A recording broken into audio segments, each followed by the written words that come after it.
Here is an updated Richmond American Homes cost and payment breakdown so that you can follow along with the newest deals that they have going on. So let me show you how it maps out. So we have here, if you were renting at $2,500 a month, your monthly utilities are approximately $200. Renter's insurance is then the $1,800. So your total monthly cost to rent is then $2,650. Now, this transaction details may not look exactly like yours, but bear with me. So the transaction details are a $464,000, almost $465 purchase price. And then we go into the down payment amount, which is the 3.5%. If you want to put more than that, you sure can. It helps lower your overall monthly payment. If you want to put less than that, also totally fine. Now, we also have your down payment listed here of that 3.5% of the total cost. So that's what this $16,000 is. Then your closing costs are approximately $10,000. You can roll some into the loan, but we would have to discuss that with their lender. And then the rate buy down. They are currently offering a $5,000 closing credit, so you can use that towards the rate buy down if you'd like. The newest rate that they just released today is 4.99%, which is still well below market value. Loan term is 30 years. Your monthly primary mortgage insurance is then the cost per month because you're putting less than 20% down. Now, I'm assuming that you're going to use that $5,000 credit instead of a rate buy down to do pay this monthly PMI off. So we can toggle the numbers, but definitely reach out when you have questions.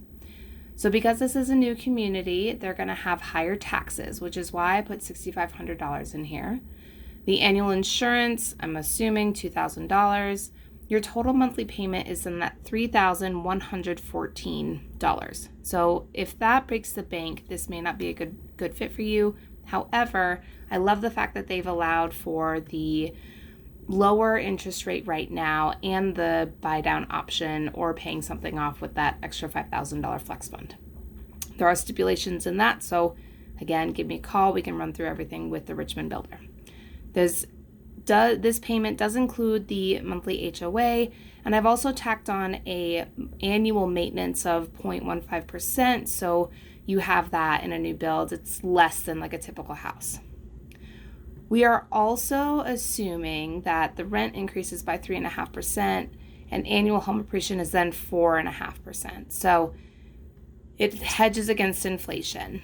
What I want to show you is this first table up here. Given all of these parameters, and sorry, the phone camera video is a little awkward turtle, but Brady Mullen, as you can see, his name is up here. He created this spreadsheet to then help you see when you broke even between renting versus owning. And right here, it's about month 6. That's not year 6, that's month 6. So if you are looking at what the cost of ownership is, it's this darker line. Renting is then this red line. And yeah, rent may not seem to go up this expensive, but at least with ownership, you're putting that money into your pocket. And then at a certain month, it drops down because you pay off the either not only mortgage insurance, but then you pay it down so that it's even less to rent. So with that being said, this translates into your home equity. And I want you to look at this and realize that building your home equity starts small, it grows very small, and then it just boosts up.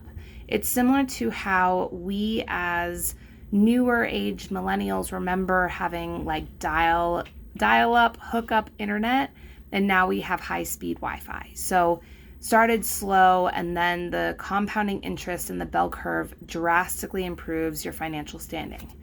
What this means for you in the long run is this.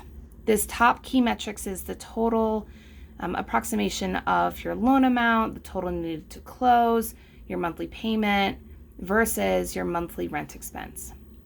Now, year 1 snapshot, your equity is then $43,000. With that, your value of ownership is then putting an extra $12,000 in your pocket after year 1. Year 5 snapshot, even better. We're looking at $167,000 of equity, and the total value of ownership is then $122,000, which you can then at this point potentially take out to pay for a wedding or pay for a new investment property that I can help you purchase. You could also take this out to pay off any debt that you might have incurred, or even take it out to pay for a new car or pay for a vacation. So you do it with it what you will. But I love the fact that even though you may be spending the $26,000 up front, by the end of year 10 and year 20, you're almost a millionaire. So keep that in mind when we're running these scenarios. End of year 31 is then the total monthly cash difference for renting versus owning. And your total value of ownership is then that $2.1 million. I'm going to zoom in on that so that you can really see it. But $2.1 million after 31 years.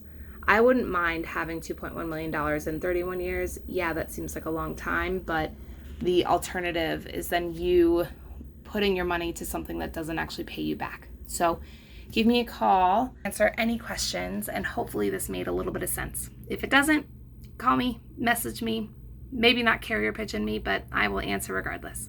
Hope you're having a wonderful Thursday, and I'll talk to you soon. Bye.